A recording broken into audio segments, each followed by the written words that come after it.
Hi,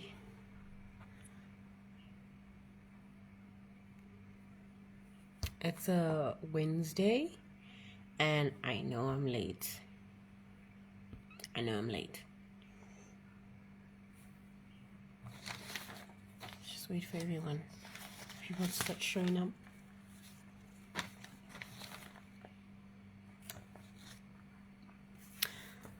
Hi everyone. Um it's been a hectic week. Forgive me for being a lot late. Um yeah, it's been hectic. I mean, when kids don't want to sleep. Oof, oof, yeah. Um, okay, we discussed forms of art last week, and we said we are going to talk about artists, and someone said I must talk about myself, but I was like, you know what, I did in the beginning, so now I just want to focus on other artists.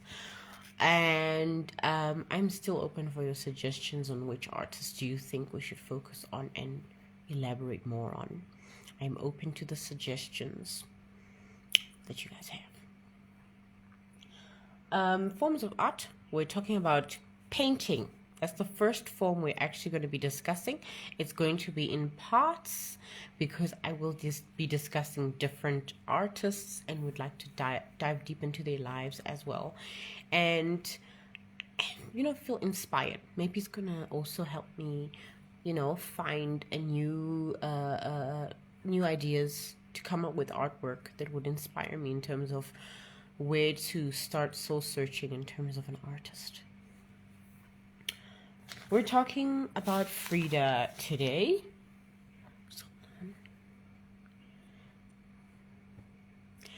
We're talking about Frida Kahlo.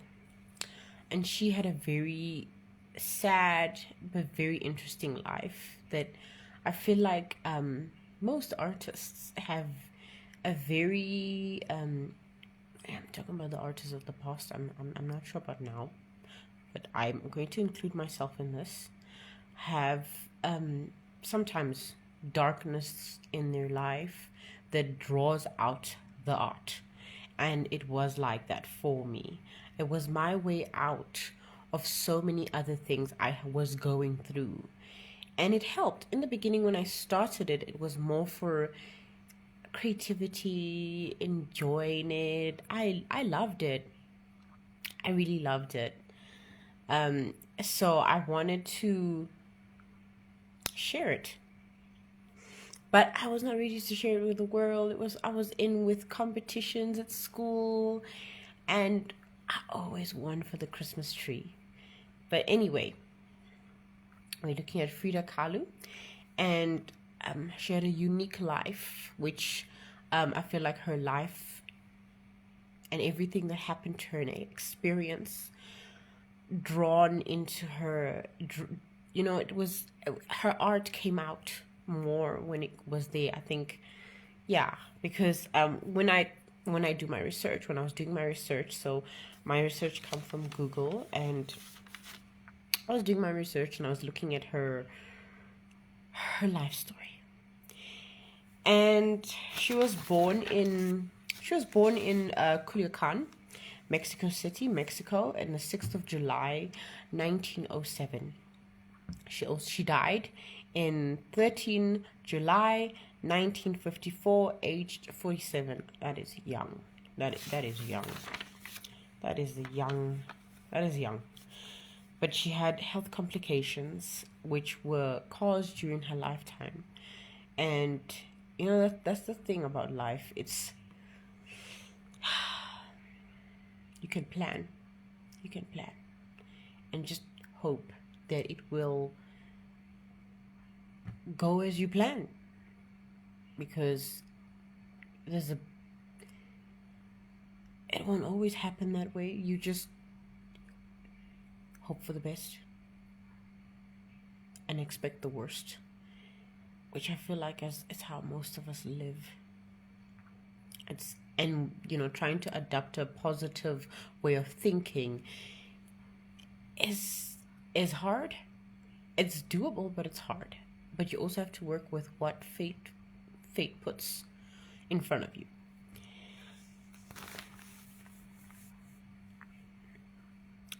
One of the interesting facts I bumped into, it says Frida didn't always want to be an artist. Her father was a German photographer who moved to Mexico in 1891, where he met and married her mother. Her mother was a religious woman and very steadfast, strict. And I think that's what led to her being close to her father. I think it's like that with most kids. I think so. That's what led her being close to her father, and she would help him with his photography work, and that's where she got the taste of art. It always starts somewhere. For her, it was there. Now, her tragedies as well started very early, and she, like I said, she got the taste of art and would help him. Hold on. Would help him do that, and I think that's father and daughter thing. It was a bond thing. I mean, I wanna make her as human as possible, so we can also relate to her artwork as well. Frida was 6 when polio led to a disability, and polio is an infection that is found in water that can cause disability and issues and even death. And luckily, with vaccination at this time that we live in, it is not a big issue like that anymore. When Frida was growing up, the polio epidemics were still very common. And then when she caught this disease, it led to her right leg becoming thinner and shorter. So her legs were not the same. And it says here, later in her life, Frida became well known for wearing her long, colorful skirts, which, wink, wink, hint, hint, nod, nod, was to cover that. But I also think she eventually liked them, because they look cute on her. If you see her pictures, they look cute. I hope she eventually liked them. I really do. But they look cute.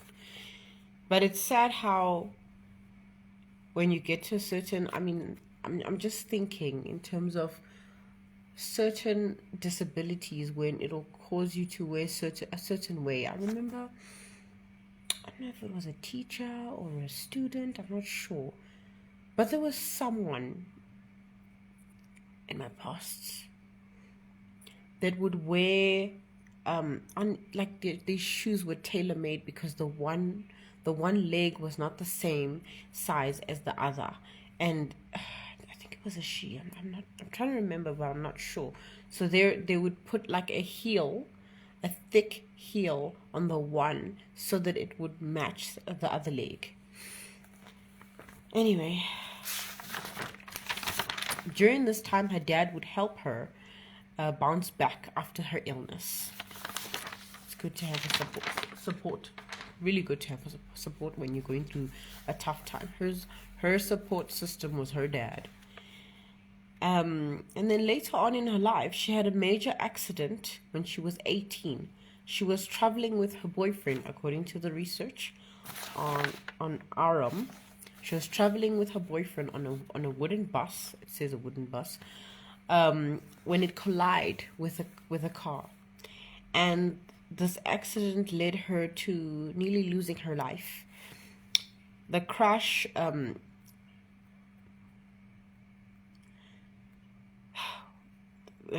messed up her spinal cord, and her pelvic, her ribs, her collarbone, and her leg were broken in different places, and she had to undergo 35 operations in her lifetime to help with her injuries. leaving her in chronic pain for the rest of her life. She lived in pain. I can't imagine that. Whew, that is yeah, something that you wouldn't wish on anybody. But yeah, that's what happened to her. And I think this pain was when something else was reborn in her. I feel like this whole situation, this accident, led her to a different section in her life, or different, something that could have been was taken away and given something else, like another road, another option. We all go through times in our lives where things are hectic and we feel like there's no coming out of it, or there's no other side of it. I mean, I can imagine. You go through something like this and you survive, and then what? Because according to my research, she did not plan to be she didn't want to be a painter or an artist. She wanted to originally be a doctor. And yeah, that's hectic. Frida's long recovery was, however, when she did begin to paint. Like I said, art has healing in it.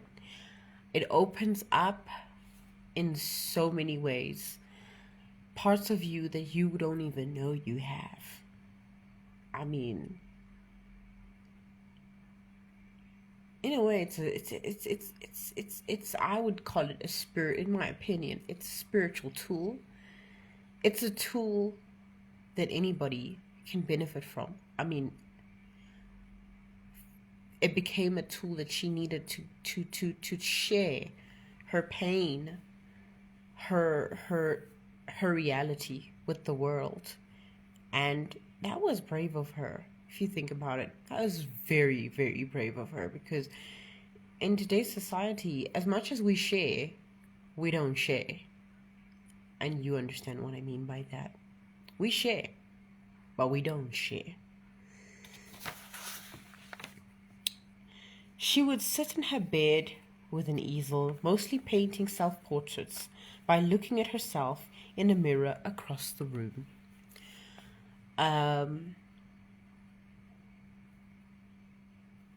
She was the master of self-portraits. I think it's what she was actually well known for. And her portraits were very graphic with what she was going through in her pain. And yeah, it's sad.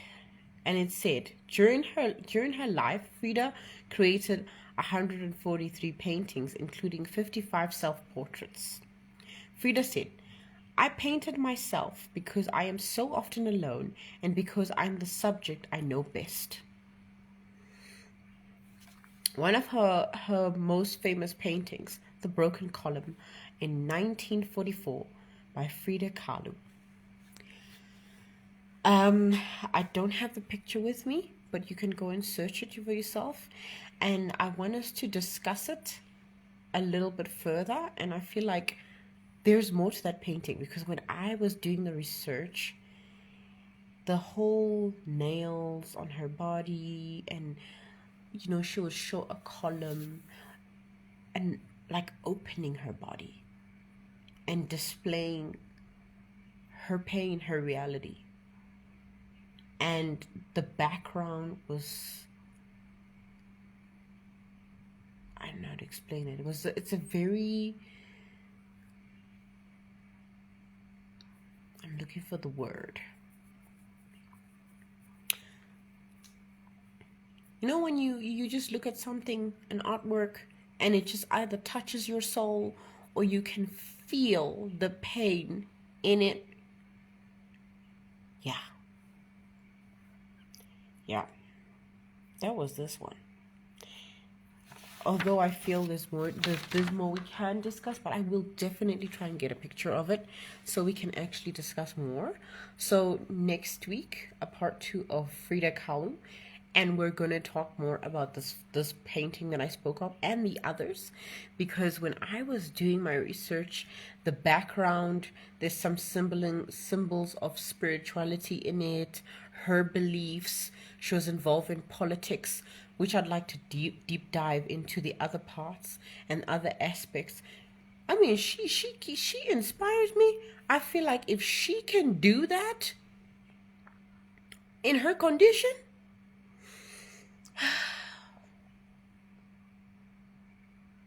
like I said, you know, you feel when the world pulls you down and you feel like there's no way out. She found art, and that art today, if she could see what it's doing and how many artists it's given birth to, I think she would feel, you know, I think her heart would burst with joy. I really do, because I think when you come into this world, you want to give. You want to give with all the distractive things going on. We feel good giving. And she gave in her own way, even if it was showing her life, who she is. And she was brave. I mean, even her fashion sense, her painting those portraits, it's like taking a picture of yourself at your most vulnerable time in your life, that time that you should be closing yourself behind doors, and, you know, taking it in. And I think self-sabotaging, self-hate, self-pity, I'm not saying she was not going through that, she probably was, but she somehow found a way to use the art to heal from the inside out, to find a purpose. And I feel like that's what we should learn from her, that no matter what happens, there is always a way, even if it means being yourself. And when I say being yourself in the in the time that you don't want to be yourself, in a situation that is very hard to be yourself. I mean, I'm trying to put myself in her situation and be like, how yeah, like I said,